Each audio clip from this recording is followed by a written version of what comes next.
Professor doctor Mohammad ইউনূসকে Tarique রহমানের প্রধান উপদেষ্টা এবং রাষ্ট্রপতি করার পরামর্শ দিয়ে তারেক রহমানের কাছে আবারও খোলা চিঠি লিখেছেন যুক্তরাষ্ট্রে বসবাসকারী প্রিসিলা রহমান। সামাজিক মাধ্যম ফেসবুকে বৃহস্পতিবার দীর্ঘ এক চিঠি লিখে পোস্ট করেন তিনি। এবারের চিঠিতে বিএনপি নেতাকর্মীদের কার্যক্রম নিয়েও কঠোর সমালোচনা করেছেন প্রিসিলা রহমান। চিঠির শুরুতেই প্রিসিলা লিখেন, স্যার, যদি আপনি আজই ঘোষণা দিতেন যে যতদিন ডক্টর মোহাম্মদ ইউনূস বেঁচে থাকবেন এবং সুস্থ থাকবেন ততদিন তিনি হবেন আপনার প্রধান উপদেষ্টা এবং রাষ্ট্রপতি, তাহলে কি হতে পারত তা কি আপনি কল্পনা করতে পারেন? এই ঘোষণার পরই পঙ্গু হয়ে পড়ত অন্য সব রাজনৈতিক দল, থেমে যেত সব সমালোচনা, নিস্তব্ধ হয়ে যেত সব কণ্ঠ। এরপরেই প্রিসিলা রহমান বিএনপি নেতাকর্মীদের সাংগঠনিক যোগ্যতা ও দক্ষতা, বিশ্ব রাজনীতিতে বিএনপি নেতাদের গ্রহণযোগ্যতা ও দলীয় কর্মীদের কর্মকাণ্ড নিয়েও তুলোধনা করেন এই অনলাইন অ্যাক্টিভিস্ট। প্রিসিলা লিখেন, আপনার দলে এমন কে আছেন যার কথা বিশ্বের যে কোনো রাষ্ট্রপ্রধান শুনতে বাধ্য হন, অথবা যিনি আন্তর্জাতিক মহলে সম্মানিত? আপনার দলে এমন কে আছেন যাকে ডক্টর ইউনূসের মতো টাকা দিয়ে লেকচার দিতে আমন্ত্রণ জানানো হয়?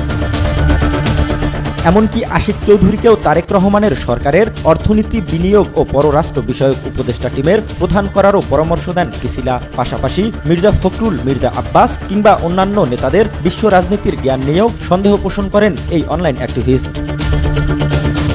এছাড়াও প্রিসিলা লিখেন, বর্তমানে আপনার দলে যত বড় নেতা তত বড় বেয়াদব ও নির্লজ্জ।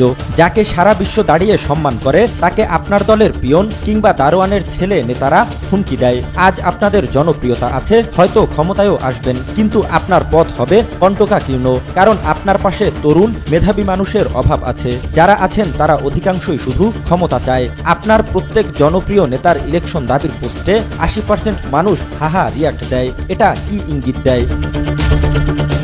তারেক রহমানকে মনে করিয়ে দিয়ে প্রিসিলা লিখেন, বর্তমান দেশের জনগণ বা ভোটার আর 20 বছর আগের ভোটার এক জিনিস নয়। এটা মাথায় নিচ্ছেন না কেউ, এবং এ কারণেই সব নিয়ন্ত্রণে থাকা সত্ত্বেও পালাতে হয় আপনাকে। দলের হাইকমান্ডকে নিয়ে উদ্ভট সব বক্তব্য দেয়া ফজলুর রহমান সহ লাগামহীন বিএনপি নেতা ও কর্মীদের কর্মকাণ্ড নিয়ে প্রিসিলা লিখেন, আজ আপনার দলের নেতারা আপনার কথা শোনে না, কর্মীরা নিয়ন্ত্রণে নেই। আপনি যেমন ভদ্রভাবে কথা বলেন, আপনার দলের নেতাদের সেই সৌজন্যবোধ নেই।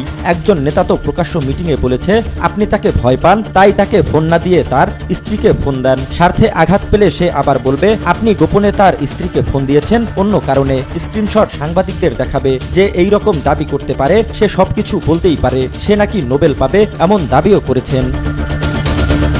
17 বছরের ভঙ্গুর দেশ পুনর্গঠনে প্রফেসর ইউনূসের প্রচেষ্টায় বিএনপিকে সহযোগিতা করা ও আওয়ামী লীগকে পুনর্বাসনের চেষ্টা করা বিএনপি নেতাদের লাগাম টানার পরামর্শ দেন প্রিসিলা। প্রিসিলা লিখেন, বয়স্কদের যথাযথ সম্মান দিয়ে অবসর দিন আর নিজে হাল ধরুন, কঠোর হন। যদি কোনো বাধা থাকে জনগণের সামনে লাইভে এসে বলুন। মানুষ বিএনপিকে ভালোবাসে জিয়াউর রহমান, খালেদা জিয়া ও আপনার কারণে। বিএনপি থেকে বেরিয়ে গেলে ওনারা শূন্য হয়ে যাবেন, তাই ভয় পাবার কিছু নেই।